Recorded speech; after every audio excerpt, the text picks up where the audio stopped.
Hey guys, Kris here. In this video, we are doing the Motorway range test in my brand new Audi E-Tron GT. Today we're going to find out just how far this car can go on a full charge of a battery on the motorway at motorway speeds. We're starting at the BKK Bilkraft chargers here at Centra, and then we're going north to the Midpoint and then back again to this starting point. 233 kilometers on the motorway with speed limits of 100 and 110 kilometers per hour. That's about 60 or 70 miles an hour. And then when we get back to this starting point, we're going to take a look at the consumption, we're going to take a look at the battery usage, and then we're going to connect to the charger here, 150 kilowatt chargers, to see will we get that, well, maximum speed from these chargers after a few hours on the road. And then at the very end of the video, based on the battery size and then the consumption, we're going to calculate theoretical range under today's conditions, which is a bit cold today. 13.5 degrees here now, 9 o'clock in the morning, and we should have a headwind on our way up to the Midpoint of about 3 meters per second. Before we set off, keen viewers may have noticed that we're not at Circle K in Furuset anymore. We are at the BKK Bilkraft chargers here at Centra, and that is because my new sponsor here on the channel is BKK Bilkraft. I'm so excited to be working with those guys because it's going to bring a lot of benefits on the channel, and I can't wait for them to open up the 350 kilowatt chargers at Vest within 6 months, because that will be only 6 minutes from where I live and going to give me a lot of flexibility with charging. And talking about flexibility, charging here, starting my videos here, going to 100% in a lot of EVs takes a lot of time. Sometimes it takes like an hour, even 2 hours to go from 50 to 100%. So now I have the opportunity to, while charging here, go in, do some errands, do some shopping, eat some proper food, and buy sodas at a normal store price. But I can also sit down at a cafe, get some work done, while the car is charging. So I'm so happy for finally be working with BKK Bilkraft. So check their app out, link in the description box down below. If you're new to the channel, guys, thank you so much for stopping by. I'm Kris. I have this channel dedicated to testing EVs. So please go ahead and drop a like on the video down below to show your support, and also hit that subscribe button and sound that notification bell so you don't miss out on any of the cool and upcoming videos I have planned for this car. The next few weeks are going to be awesome, so I would highly recommend you guys to subscribe and sound that notification bell so YouTube notifies you every time, well, there is a new video uploaded. And also, if you want to follow, more of the daily stuff I do behind the scenes and with these EVs, please follow me on Instagram. There will be a link in the description box down below. Okay, we are now Oscar Mike. We've been on the road for a little less than half an hour, and I want to check out the windsock here at the Minnesundbrua while entering Mjøsa. And you can see, yeah, it is a bit windy today. We have a headwind of about 3 meters per second according to the wind map, and you can also see the Mjøsa today. It's not super calm, so yeah, it is a bit windy today. And for that, the consumption is not bad, 21.9 kilowatt hours per 100 kilometers, and also according to the car, an average speed of 107 kilometers per hour. I mean, that is not bad at all. That is actually quite impressive. So I'm really, really curious to see the actual consumption when we get back to our starting point, because guys, next week I will be taking this car, well, down to Germany, down to Munich, to the International Motor Show. So that is going to be so cool. So I'm going to film a few videos on my way down. So a few vlog videos, or road trip videos. And then I will be filming some interesting cars down there at the IAA. So I can't wait for that. And then there will be a few videos road tripping back. But also I'm going to meet up with another YouTuber. If things go as planned, we will be doing a race, hopefully, between this and a Porsche Taycan Cross Turismo Turbo. Yeah, I'm so excited, guys. So the next week is going to be so awesome. So again, if you aren't subscribed, click that subscribe button, sound that notification bell, because the next few weeks are going to be epic. I can't wait to take this baby out on the road through Europe and do a road trip. And also, guys, for today's consumption, I didn't mention, this car is also on 20-inch wheels. So I've done this test before with the normal E-Tron GT on 21s and also the RS E-Tron GT on 21s, but I've never done this test with 20s before. So I'm so excited to see what kind of consumption we get. We have two 45-45 20s in front and two 85-40 20s in the rear, because also collecting that data will give me an idea how far I can travel on a charge through Europe. So, this test isn't only helpful for you guys, but it's also very helpful for me planning my trip. Okay guys, so we're just gonna head on out and I will see you when we get to Mjøsa. Okay, here we are guys at the Mjøs Tower, the Mjøstårnet, the tallest the tallest wooden building in the world, almost 86 meters.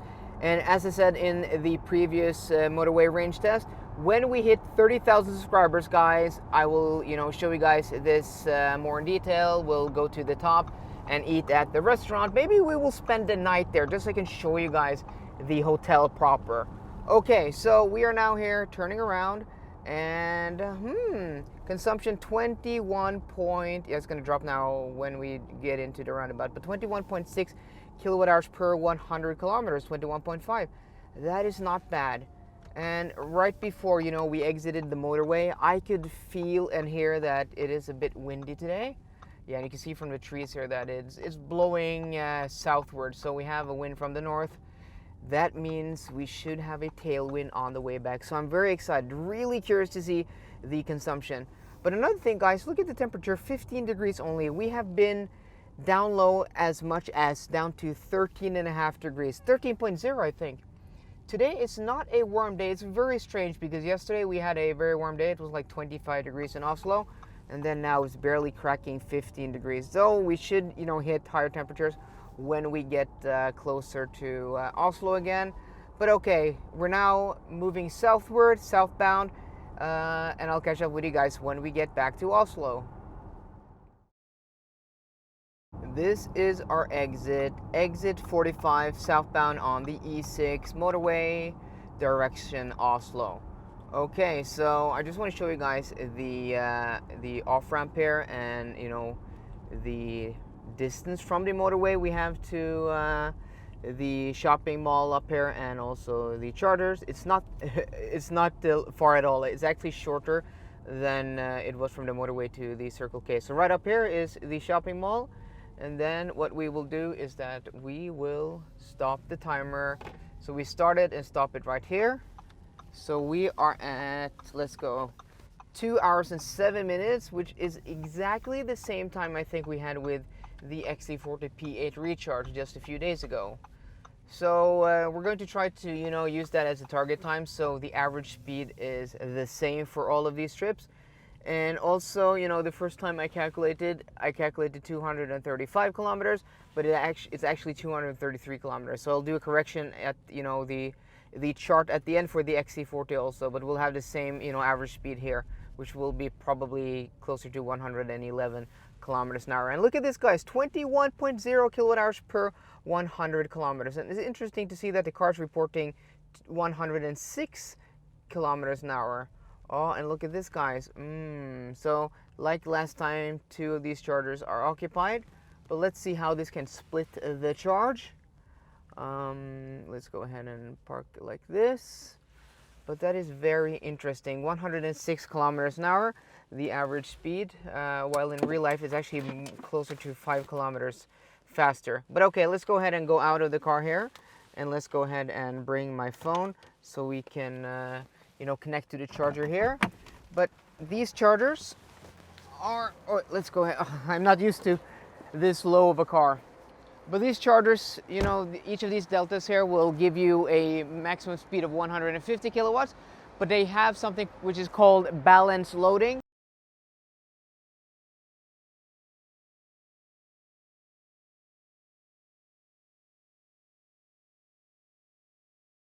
So like this car here is charging at 24 kilowatts.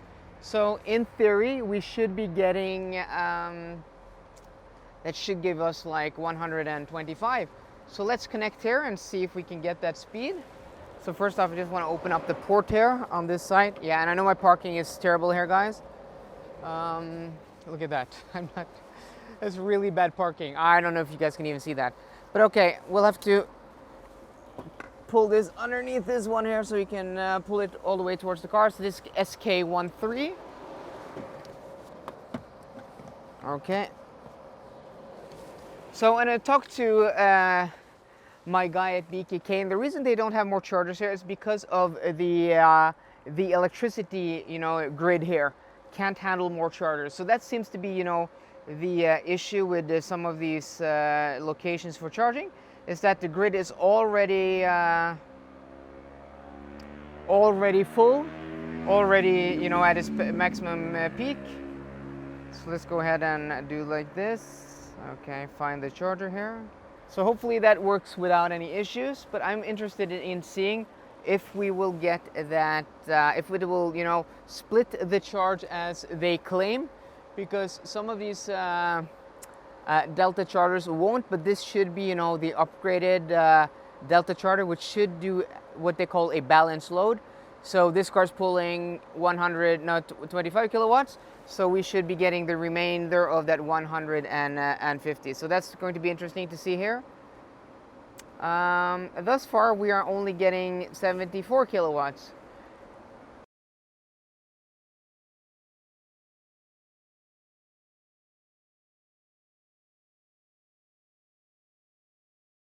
So that may actually not be the case. That is very interesting. We're only getting that 74 kilowatts. So it's actually splitting the charge between two. According to BKK, it should be giving us 125 now. But yeah, it is not. That is interesting. But as we could see earlier today, guys, when we did connect to this, when I was charging this morning, I was actually getting 150 kilowatts before I started shooting this video. So, I mean, this car will get 150 kilowatts in the morning after, I don't know, it's about 40 minutes from where I live. So that is pretty cool, but this is disappointing that we're only getting 74 kilowatts. Even though this is 800 volts, so it does have to, you know, convert. And look at this, guys. Yeah, this other one. Let's see if we can go back to the menu. Yeah, 23.7 and 74.3. Before we end the video, let's take a look at the consumption, the battery usage, and the battery size to calculate theoretical range. So this E-Tron GT has a net battery capacity of 85 kilowatt hours. If we take that number divided by the consumption, which is 21.0 kilowatt hours per 100 kilometers, and then we subtract about 3% in heat loss, we get a theoretical range under today's conditions of 392 kilometers with an average speed of 110 kilometers an hour. That is proper calculated real-world average speed. That is very impressive. Almost 400 kilometers of range on the motorway with, well, today's temperatures of about 13 to 19 degrees Celsius, so not too hot, but we also had a strong headwind on our way northward. So if we didn't have that, you know, strong headwind and it was calm today, we would have gotten even more range, because what we lose, we won't get back all of that energy in the tailwind on our way down again. But I mean, that is very, very impressive. And again, we only have two cars to compare in this test, and the first car we did the test with was the Volvo XC40 P8 Recharge.